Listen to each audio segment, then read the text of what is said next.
আমার নাম নীলা। ছোটবেলা আমার মা মারা যায়।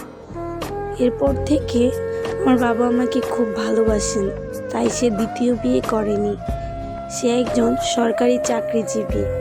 প্রায় প্রায় তার চাকরির জন্য এই শহর থেকে ওই শহরে যেতে হয়। বাবা সকালে অফিসে চলে যান। আমি পড়াশোনা শেষে সারাদিন বাসায় একা থাকি, তো আমার প্রায় সময় বারান্দায় যেতে ভালো লাগতো।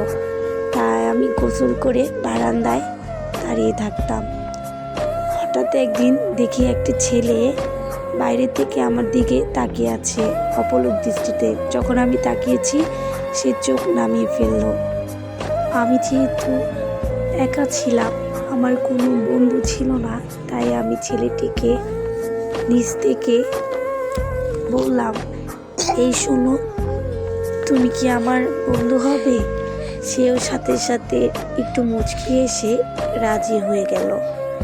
এরপরে প্রায় আমার পড়াশোনা শেষ করে বিকেলবেলায় আমরা দুজনে একসাথে ফুচকা খেতাম, একসাথে ঘুরতাম।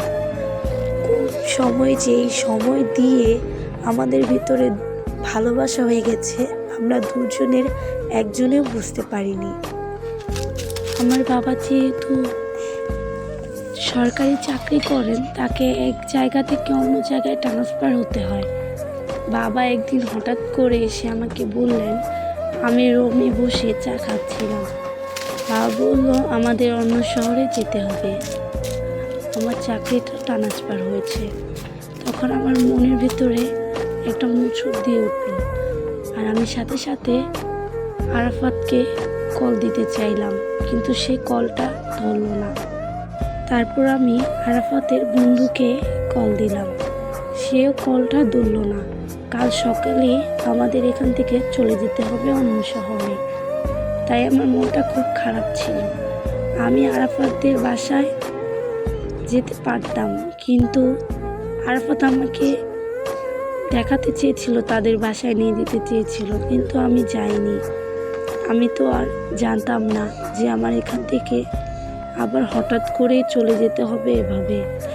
আমার মনটা খুবই খারাপ হয়ে গেল।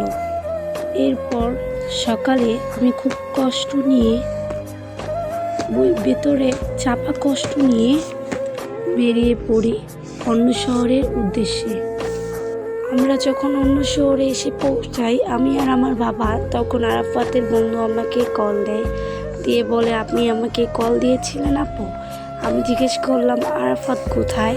সে বলল, আপনাকে খুঁজতেছে আরাফাত। তারপর হঠাৎ করে ফোনের লাইনটা কেটে গেল। জানি না, আমি বারবার আরাফাতের বন্ধুকে কল দিচ্ছিলাম, কিন্তু কলটা সুইচ অফ বলছে। এরপরে আমি যেহেতু অনেক দূরের শহরে, আমি ছোটোবেলা থেকে তেমন কোনো জায়গা চিনি না, বাবার সাথেই আছি। আমি তেমন জায়গায় ঘুরতেও যেতে পারিনি ব্যস্ততার কারণে। বাবা যেহেতু চাকরি করে, তো আমি তেমনভাবে আরাফাতের খুঁজে পাইনি। ওর বাবা একজন সরকারি চাকরিজীবী দেখে আমাকে বিয়ে দিল। এরপরে আমার যখন বাচ্চা পেটে ছিল, আমি তখন ডাক্তারের কাছে গিয়েছিলাম। সেখানে যেয়ে দেখি আরাফাতকে। তখন আমার বুকের ভেতরটা কেমন জানি হাহাকার করছিল তার জন্য। সেও আমার দিকে তাকিয়েছিল। সে আমাকে কিছু বলেনি, কিন্তু আমার দিকে তাকিয়েছিল যেভাবে, যেমন তার ভেতরে অনেক কষ্ট জমা আছে। তো ডক্টর যখন আমাকে রিপোর্ট দিবে, সে বলল, আপনি একটু বাইরে অপেক্ষা করুন, কিছুক্ষণের ভিতরে আমি আপনাকে রিপোর্ট দেব। তো ডাক্তারের কথা মতো আমি বাইরে এসে অপেক্ষা করতে লাগলাম। আমার হঠাৎ পানি পিপাসা তুলল। আমি আমার স্বামীকে বললাম, আপনি আমাকে একটু পানি খাওয়াবেন? সে বলল, অবশ্যই, তুমি এখানে বসো, আমি এক্ষুনি আসতেছি। সে পানি আনতে বাইরে গেল। তখন আমি, আরাফাত আমার সামনেই ছিল, আমার দিকে তাকিয়েছিল, কিন্তু সে কোনো কথা বলে না, যেহেতু আমি এখন অন্যজনের স্ত্রী। তো আমি নিজেই তাকে বললাম, সেদিন আপনি আমার কলটা কেন ধরলেন না? আমি যে বড় নিরুপায় ছিলাম, আপনি তো জানতেন। সে বলল, আমি তোমাকে অনেক খুঁজেছি। যেদিন তুমি আমাকে কলটা দিয়েছিলে সেদিন আমার মা মারা যায়। আমার কাছে ফোন ছিল না। আমার মাকে মাটি দিয়ে এসে তোমাকে আমি অনেক খোঁজাখুঁজি করেছি, তোমার নাম্বারে কল দিয়েছি, তোমাকে আমি পাইনি। তারপর আমি বললাম, আমার কাছে আর ফোনটা ছিল না। তারপর আমি ওখানে পৌঁছে আমি আপনার বন্ধুকে কল দিয়েছিলাম। আপনার বন্ধু আপনাকে বলেনি?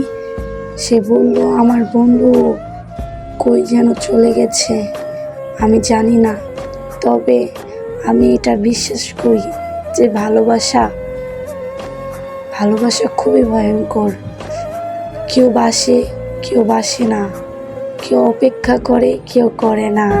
কিন্তু আমি তোমার জন্য অপেক্ষা করেছিলাম, আমি তোমাকে অনেক ভালোবেসেছিলাম। আরাফাতের এই কথা শুনে আমার চোখ দিয়ে পানি পড়তে লাগলো।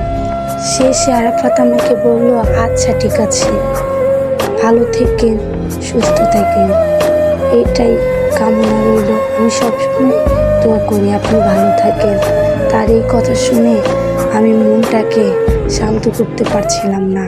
তখন সে চলে যাচ্ছিল, আর হয়তোবা সে ভাবছিল, সব ভালোবাসা তো আর পূর্ণতা পায় না, কিছু ভালোবাসা অপূর্ণতাই রয়ে যায়।